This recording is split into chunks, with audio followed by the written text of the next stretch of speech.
ಜೊತೆ ಸ್ವಲ್ಪ ಮಾತಾಡಬೇಕು. ಮನೆನೇ ಬೇಡ ಅಂತ ಬಿಟ್ಟು ಹೋದವ್ರಿಗೆ ಮಾತಾಡೋಕೆ ಏನಿರುತ್ತೆ? ಅಂದರೆ ನಾನು ಹೋಗಲಿ ಅಂತಲೇ ಕಾಯ್ತಿದ್ಯಾ ನೀನು? ಯಾಕೆ ಹಿಂಗೆ ಹುಚ್ಚುಚ್ಚಂಗೆ ಮಾತಾಡ್ತಿದ್ದೀರಾ? ಅವಳು ಏನು ಹೇಳಿ ನಿಮ್ಮ ಮನ್ಸು ಕೆಡ್ಸಿದಳೋ ನನಗೆ ಗೊತ್ತಿಲ್ಲ. ಆದ್ರೆ ನೀವು ಅವಳು ಪರ ಬಯಸ್ಕೊಂಡು ಮಾತಾಡೋದಂತೂ ನನ್ನಿಂದ ಸಹಿಸೋಕ್ಕಾಗಲ್ಲ. ತಾರಾ, ಈಗ ನಿನಗೆ ಕಮಲಿ ಬಗ್ಗೆ ಏನು ಹೇಳಿದ್ರು ನಿನಗೆ ಅರ್ಥ ಆಗಲ್ಲ. ಯಾಕೆಂದರೆ ನೀನು ನಿನ್ನ ಮನಸ್ಸಲ್ಲಿ ಫಿಕ್ಸ್ ಆಗಿಬಿಟ್ಟಿದ್ಯಾ ಕಮಲಿ ಕೆಟ್ಟೋಳು ಅಂತ. ಆದರೆ ನಿಜ ಅದಲ್ಲ ತಾರಾ. ಕಮಲಿ ನಮ್ಮ ಮನೆಗೆ ತುಂಬ ಮುಖ್ಯ. ಅವಳು ಇಲ್ಲೇ ಇರಬೇಕು. ಯಾಕೆಂದರೆ ಅವಳಂತ ಹುಡುಗಿ ಸಿಗೋದು ತುಂಬ ಅಪರೂಪ. ದಯವಿಟ್ಟು ಅವಳ ಮನಸ್ಸನ್ನು ನೋಯಿಸ್ಬೇಡ. ಈ ಥರ ಬಂದು ಬೇಡ್ಕೊಳ್ಳೋದಕ್ಕೆ ಮನೆ ಬಿಟ್ಟು ಹೋಗೋ ನಾಟಕ ಯಾಕೆ ಬೇಕಾಗಿತ್ತು? ನಾನು ಬೇಡ್ಕೋತಿಲ್ಲ ತಾರಾ. ಈಗ ನೀನು ಕಮಲಿನ ಮನೇಲಿರೋದಕ್ಕೆ ಅವಕಾಶ ಕೊಟ್ಟರೆ ನಾಡಿದ್ದು ರಿಷಿಗೂ ಅನಿಕಾಗೂ ನೀನು ನಡೆಸಬೇಕು ಅಂತಿರೋ ಎಂಗೇಜ್ಮೆಂಟ್ಗೆ ನಾನು ಒಪ್ಪಿಗೆ ಕೊಡ್ತೀನಿ.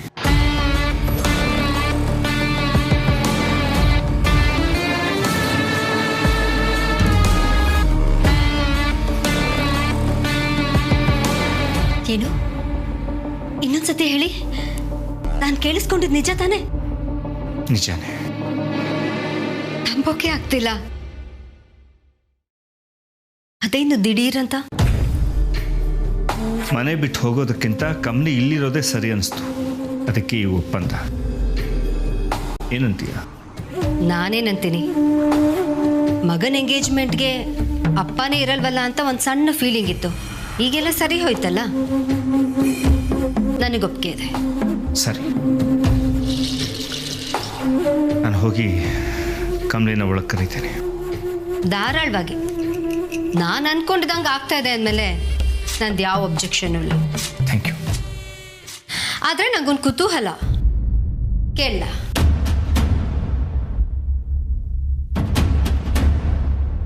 ಏನದು? ಅದೇನು ರಮೇಶ್, ಅವಳ ಮೇಲೆ ಅಷ್ಟೊಂದು ಕಾಳಜಿ ನಿಮಗೆ? ಹಳ್ಳಿ ಹುಡುಗಿ ಏನೇ ಹಾಕಿದ್ರೂ ನಮ್ಮ ಅಂತಸ್ತಕ್ಕೆ ಸರಿ ಬರಲ್ಲ, ಕಲ್ಚರ್ ಸರಿ ಇಲ್ಲ. ಒಟ್ಟಾರೆ ಹೇಳಬೇಕು ಅಂತಂದರೆ ಅವಳನ್ನ ಕಂಡ್ರೆ ನನಗಾಗಲ್ಲ. ಅವಳ ಮೇಲೆ ಯಾಕೆ ಅಷ್ಟೊಂದು ಅಕ್ಕರೆ ನಿಮಗೆ? ಅಂದುವಾದ ಕಮಲ ಕೆಸರಲ್ಲೇ ಅರಳೋದು ಯಾತಕ್ಕೆ ಗೊತ್ತಾ ತಾರ? ಆಗ್ಲಾದರೂ ನಿನ್ನಂಥವ್ರು ಅದನ್ನು ಕೀಳದೆ ದೂರನೇ ಇರ್ತಾರೆ ಅಂತ. ಕಮಲ ಎಷ್ಟೇ ಅಂದವಾಗಿದ್ರೂ ಅದನ್ನು ತಲೆಯಲ್ಲಿ ಇಟ್ಕೊಳ್ಳಲ್ಲ, ನೆನಪಿರ್ಲಿ. ಹೌದು, ತಲೆಗೆ ಇಟ್ಕೊಳ್ಳಲ್ಲ. ಆದರೆ ಅದು ಶ್ರೇಷ್ಠವಾದ್ದು ಅಂತ ದೇವ್ರಿಗೆ ಅರ್ಪಿಸ್ತಾರೆ.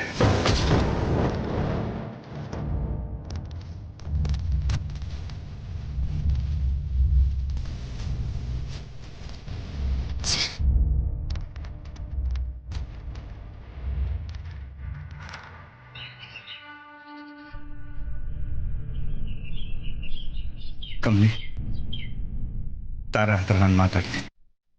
ಕೊಡಪ್ಪ.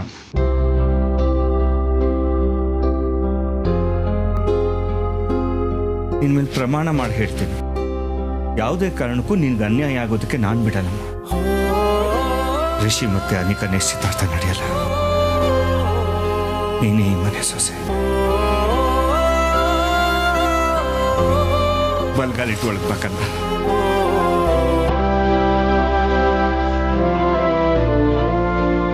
ಬಾರಮ್ಮ.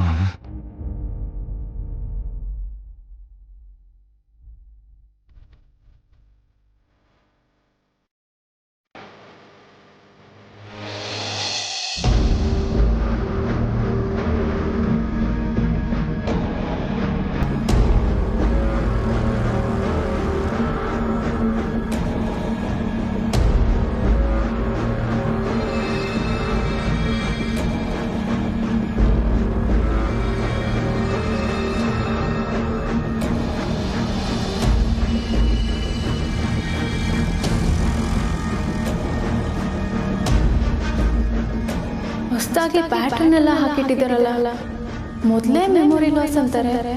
ಇದನ್ನೆಲ್ಲ ಹೇಗೆ ನೆನ್ಪಿಟ್ಕೋತಾರೆ?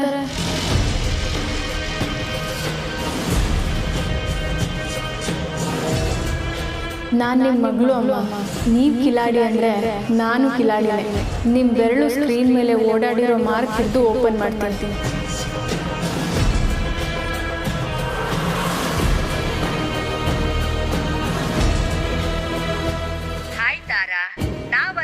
ಸಾಧಿಸೋದಕ್ಕೆ ಇನ್ನ ತುಂಬಾ ಟೈಮ್ ಇಲ್ಲ. ಡೋಂಟ್ ವರಿ, ನೀನ್ ಆಡ್ತಿರೋ ನಾಟಕ ಕೊನೆಗೂ ಫಲಿಸುತ್ತೆ. ನಾವ್ ಅಂದ್ಕೊಂಡ ಹಾಗೆ ಅನಿಕಾ ನಿಮ್ಮನೆ ಸೊಸೆ ಆಗ್ತಾಳೆ. ಓಕೆ? ಅಂದ್ರೆ ಅಮ್ಮ ಆಡ್ತಿರೋದು ನಾಟಕ ಅಂತ ಆಯ್ತು. ಇದಕ್ಕೆ ಕಾಮಿನಿ ಮತ್ತೆ ಅನಿಕಾ ಸಾಥ್ ನೀಡ್ತಿದ್ದಾರೆ. ಅನಿಕನ ಈ ಮನೆ ಸೊಸೆ ಮಾಡ್ಕೊಳ್ಳೋದಕ್ಕೆ ಇಷ್ಟು ಸರ್ಕಸ. ಏನಾದ್ರೂ ಮಾಡಲೇಬೇಕು.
ಬದುಕಿರುವಾಗಲೇ ಪ್ರಾಣ ದೇಹನ ಬಿಟ್ಟು ಹೊರಗೆ ಹೋದರೆ ಹೇಗಿರುತ್ತೆ ಅಂತ ನೀವು ಮನೆ ಬಿಟ್ಟು ಹೋದಾಗಲೇ ನಾನು ಅನುಭವಿಸ್ಬಿಟ್ಟೆ ಕಮಲಿಯವರ.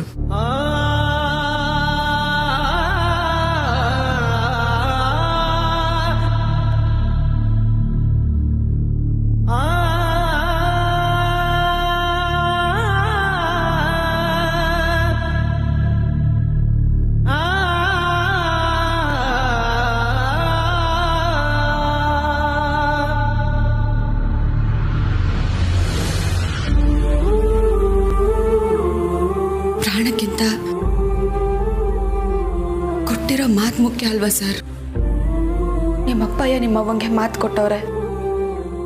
ದಯವಿಟ್ಟು ನನ್ನಿಂದ ದೂರ ಇದ್ಬಿಡಿ. ನಯನದಿ ಕಂಡ ಕನಸು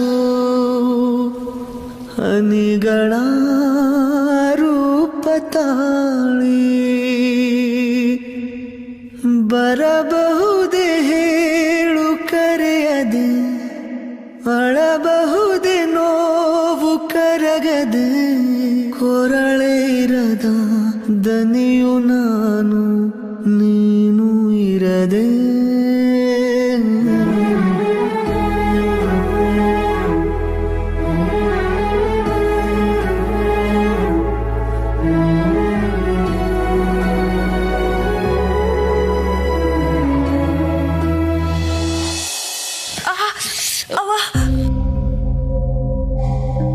ನೋಡ್ತಾ ಇದ್ದವಾ? ಹೌದು ಸರೋಜಕ್ಕ, ಹೊಸಿ ನೋವು. ಸರೋಜಕ್ಕ, ನಾನೇನ್ ಮಾತು ಕೇಳ್ದೆ ತೆಪ್ಪು ಮಾಡ್ದೆ. ನಿನಗೇನು ಆಗಿಲ್ಲ ತಾನೇ? ಹೊಸಿ ಪೆಟ್ಟಾಗಿತ್ತು, ಮದ್ದಾಕಿವ್ನಿ. ಅಯೋಗ್ಯ ಅವನು. ಇರೋಕೊಂದ್ ಜಾಗ ಕೊಟ್ರೆ ನಮ್ಮನೆಗೆ ದ್ರೋಹ ಮಾಡ್ತಾನೆ. ನೀವೇನು ಯೋಚನೆ ಮಾಡಬೇಡಿ, ಅವನು ಸರಿಯಾದ ಒಂದು ವ್ಯವಸ್ಥೆ ಮಾಡಿದ್ದೀನಿ. ಹಾ, ಏನ್ ಮಾಡಿದ್ರಿ? ನನ್ಗೆ ಯಾಕೋ ಪೊಲೀಸ್ ಕೇಳೋದೇ ಸರಿ ಅನ್ನಿಸ್ತೈತೆ. ಅಯ್ಯೋ ರಾಮ, ಇಂಥ ಸಮಯದಲ್ಲಿ ಪೊಲೀಸ್ ಗಿಲೀಸ್ ಎಲ್ಲ ಏನು ಬೇಕಾಗಲ್ಲ. ಪೊಲೀಸ್ ಅಂತ ಏನಾದ್ರೂ ಮನೆಗೆ ಬಂದ್ಬಿಟ್ರೆ ಅನ್ಪೂರ್ಣ ಗಾಬರಿ ಆಗ್ಬಿಡ್ತಾಳೆ. ಹಾ,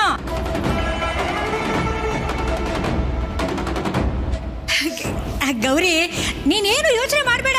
ಅವನಿಂದ ನಿನಗೆ ಇನ್ನು ಮುಂದೆ ಯಾವ ತೊಂದರೆನೂ ಆಗಲ್ಲ. ಅಂದಹಾಗೆ ಗೌರಿ, ಅವನು ಮೊದಲಿಂದ ನಿನಗೆ ಗೊತ್ತಾ?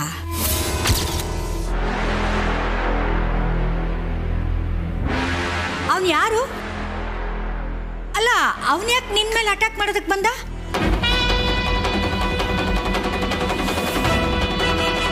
ಸಾರಿ ಗೌರಿ, ನಿನ್ಗೆ ಹೇಳಕ್ ಇಷ್ಟ ಇಲ್ಲ ಅಂದ್ರೆ ಬಿಡು, ಪರವಾಗಿಲ್ಲ. ಹೇಳ್ತೀನಿ.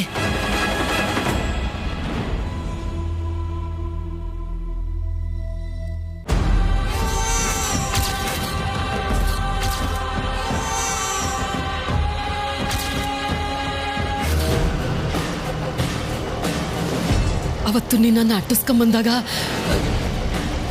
ನಾನು ಒಂದು ಗುಡಿಸ್ನೊಳಗೆ ಓಡೊಂಟೋದೆ. ನನ್ನ ಪರಿಸ್ಥಿತಿ ನೋಡಿ ಇವನು ಗಾಬರಿ ಆಗೋದ. ನನ್ನ ಮಗ ಮತ್ತೆ ಸೊಸೆ ತೀರ್ಕೊಂಡವ್ರೆ. ನನಗಿರೋದೆಲ್ಲವ ಈ ಮೊಮ್ಮಗ ಒಂದೆಯ. ನನಗಿರೋ ಕಷ್ಟದಾಗೆ ಇದನ್ನ ಕಷ್ಟಕ್ಕೆ ತಳಕ್ಕೆ ನಂಗೆ ಇಷ್ಟ ಇಲ್ಲ ಅಂತ ಅಂದ. ಆ ಮಗಿನ ಜೀವನ ಅಪಾಯಕ್ಕೆ ತಳ್ಳೋದು ನಂಗೆ ಇಷ್ಟ ಇಲ್ಲ ಅಂತಂದ. ನಾನು ಅವನ್ನ ಬೇಡ್ಕೊಂಡೆ. ಅವ್ನು ನಂಗಿರಕ್ಕೆ ಜಾಗ ಕೊಟ್ಟ. ಆದರೆ ಆಮ್ಯಾಕೇನಾಯ್ತು ನಂಗೆ ಗೊತ್ತಿಲ್ಲ. ನಾನು ಅಲ್ಲಿಂದ ಓಡೊಂಟೋದೆ. ಸಾನೆ ವರ್ಷಗಳಾದ್ಮ್ಯಾಕೆ ಬೆಂಗಳೂರಲ್ಲಿ ಮತ್ತೆ ಅವನು ನನಗೆ ಸಿಕ್ದ. ನಿನ್ನಿಂದವ ನಾನು ನನ್ನ ಮೊಮ್ಮಗಳನ್ನ ಕಳ್ಕೊಂಬಿಟ್ಟೆ. ನನ್ನ ಕಣ್ಮುಂದೆ ನನ್ನ ಮೊಮ್ಮಗಳನ್ನ ಬೆಂಕಿಲ್ ಸುಟ್ಟೋಗೋದು ನೋಡಿದೆ ಅಂದ.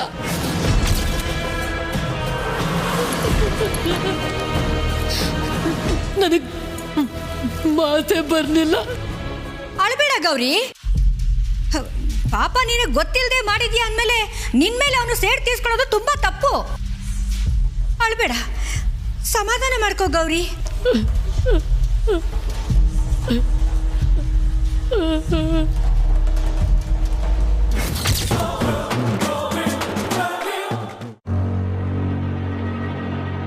ರಚನಾ ಎಲ್ಲಿಗೆ ಅಂತ ಹೇಳು, ನಾನೇ ಬರ್ತೀನಿ.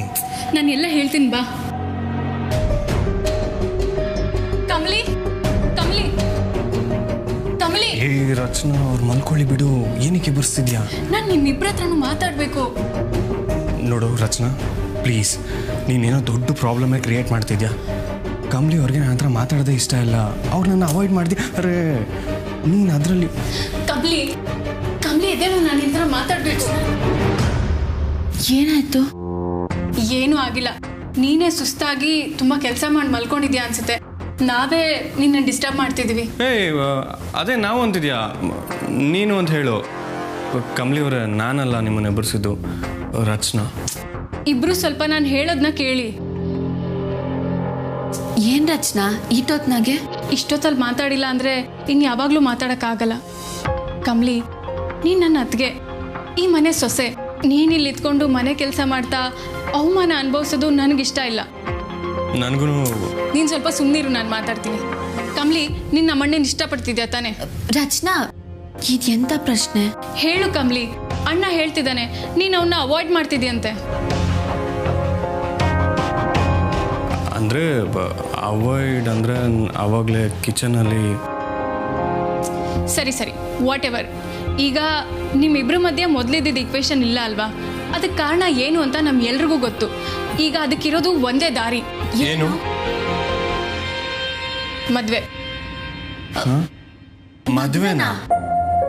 ಏ ಅಮ್ಮ ನೋಡಿದ್ರೆ ಎಂಗೇಜ್ಮೆಂಟ್ ಅಂತಿದ್ದಾರೆ, ನೀನು ನೋಡಿದ್ರೆ ಮದುವೆ ಅಂತಿದ್ಯಾ. ಸ್ವಲ್ಪ ನನ್ನ ಪರ್ಸ್ಪೆಕ್ಟಿವ್ ಇಂದ ಯೋಚನೆ ಮಾಡು ರಚನಾ. ಅಯ್ಯೋ ಅಣ್ಣ, ನಾನು ಹೇಳ್ತಿರೋದು ನಿಮ್ಮಿಬ್ರು ಮದ್ವೆ ಬಗ್ಗೆ. ನಮ್ಮಿಬ್ರು ಮದ್ವೆನಾ? ರಚನಾ, ಏನ್ ಹೇಳ್ತಿದ್ಯಾ? ತಾರಮ್ಮವ್ರು ಹಿಂಗಿರುವಾಗ ನಾವೆಂಗೆ? ಅದು ಅಲ್ಲದೆ ರಿಷಿ ಸರ್ಗೆ ಅನಿಕಾ ಜೊತೆ. ಪ್ಲೀಸ್ ಪ್ಲೀಸ್, ನಿಮ್ಮ ಬಾಯಲ್ಲಿ ಆ ಮಾತು ಹೇಳ್ಬೇಡಿ ಕಮಲಿ ಅವರೇ. ಈಗ ನೀವಿಬ್ರು ಪ್ಲೀಸ್ ಪ್ಲೀಸ್ ಅಂತ ಕಾಲ ಕಳೆಯೋದ್ರ ಬದಲು ಮೊದಲು ಓಡ್ ಹೋಗಿ ಮದ್ವೆ ಆಗಿ, ಅದೇ ಬೆಸ್ಟು. ನಾನು ಹೇಳೋದು ಸ್ವಲ್ಪ ಲಾಜಿಕಲ್ ಅಲ್ಲ ಅನ್ಸ್ಬೋದು, ಬಟ್ ಈಗ ಅದೊಂದೇ ದಾರಿ ಇರೋದು. ಸಣ್ಣದಾಗಾದ್ರೂ ಮದ್ವೆ ಅಂತ ಮಾಡ್ಕೊಂಡು ಮನೆಗೆ ಬನ್ನಿ. ಆಮೇಲೆ ಅಮ್ಮ ನಿಮ್ಗೆ ಏನು ಹೇಳಕ್ ಆಗಲ್ಲ.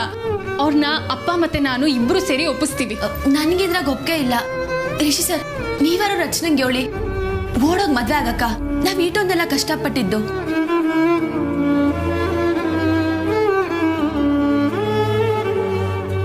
ಕಮಲಿ ಅವರ, ರಚನಾ ಹೇಳ್ತಿರೋದು ಕರೆಕ್ಟ್ ಆಗೇ ಇದೆ ಅನ್ನಿಸ್ತದೆ. ನಮ್ಗೆ ಇದನ್ನ ಬಿಟ್ರೆ ಬೇರೆ ದಾರಿ ಇಲ್ಲ.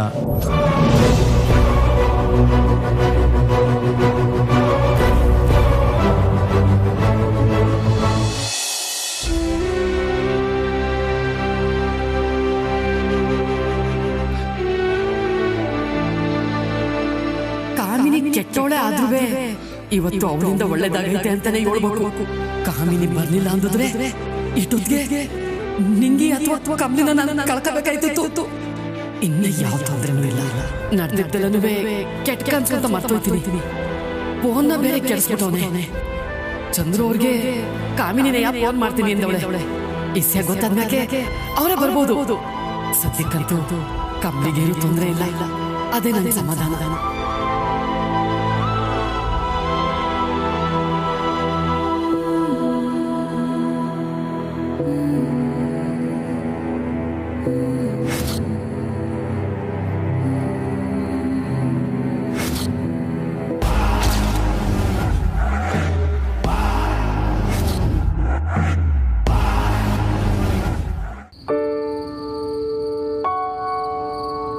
ಸರ್, ರಚನಾ ಏನೋ ಹಿಂಗಂತವಳೆ ಅಂತ ನೀವು ಅದಕ್ಕೂ ಅಂತಿದ್ದೀರಲ್ಲ.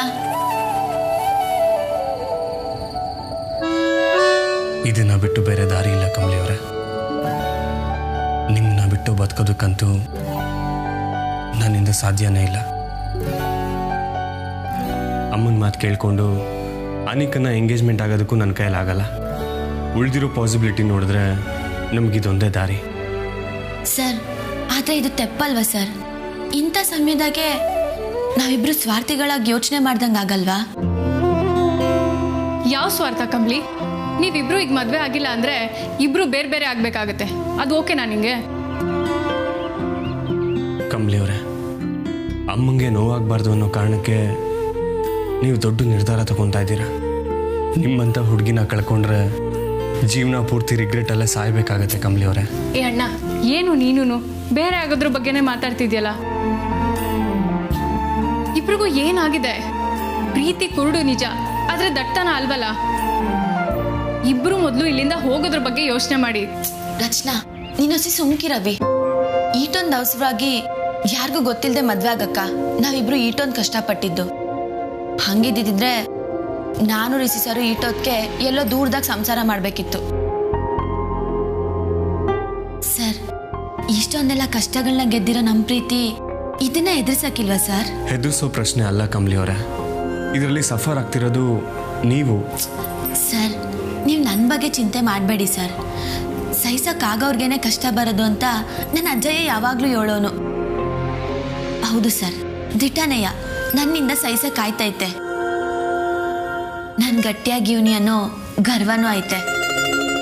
ನಮ್ಮ ಪ್ರೀತಿಗೆ ಇದನ್ನೆಲ್ಲ ಗೆಲ್ಲೋ ತಾಕತ್ತಿಲ್ಲ ಅಂದರೆ ಹೇಳಿ ಸರ್, ನಾನು ಈಗಲೇ ನಿಮ್ಮ ಜೊತೆಗೆ ಬರ್ತೀನಿ. ಐತೆ ಅಂತಾದರೆ ನಾವೆಲ್ಲರೂ ಒಟ್ಟಿಗೆ ಗೆಲ್ಲುಮ.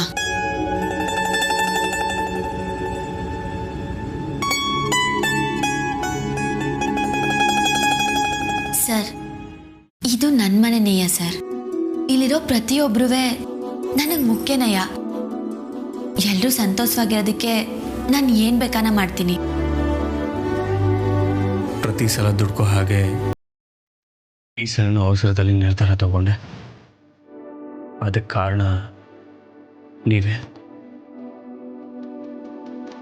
ನೀವು ನನ್ನಿಂದ ದೂರ ಆಗಬಾರ್ದು ಅನ್ನೋದೊಂದೇ ನನ್ನ ಉದ್ದೇಶ. ಸರಿ ಕಮಲಿಯವರೇ, ನನಗೆ ನಂಬಿಕೆ ಇದೆ, ನೀವು ಹೇಳ್ದಂಗೆ ಆಗಲಿ.